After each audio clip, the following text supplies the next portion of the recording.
अस्सलाम वालेकुम मेरे अजीज़ पाकिस्तानियों, मेरा नाम रजर मुइज़ है। मैं क्लास 4 में पढ़ता हूँ।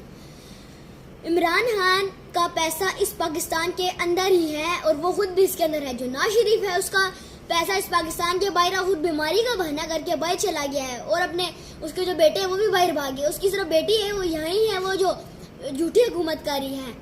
और जिस तरह इमरान खान अपने ज़माने में चीज़ें मतलब 800 का आटा दे देता था, इस तरह चीज़ें चीनी सस्ती, रोटी इतनी सस्ती करता था, गरीबों को रोड के पास नहीं बैठना पड़ता था।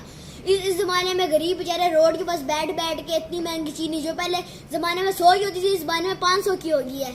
इसलिए जो पहले ज़माने में 5 की रोटी थी और इस ज़माने में 20 की रोटी हो गई है। इमरान खान अगर ना हो तो ये पूरा पाकिस्तान इस तरह डूब जाए। ये नवाज शरीफ तो कुछ भी नहीं करता, बस पाकिस्तान का पैसा चोरी करता, घड़ी चोरी करता, चोरी कर के पैसा जमा के वो भी जब मुल्क से बाहर लेके भाग जाता है। यही चोर और शहबाज शरीफ इसकी झूठी हुकूमत।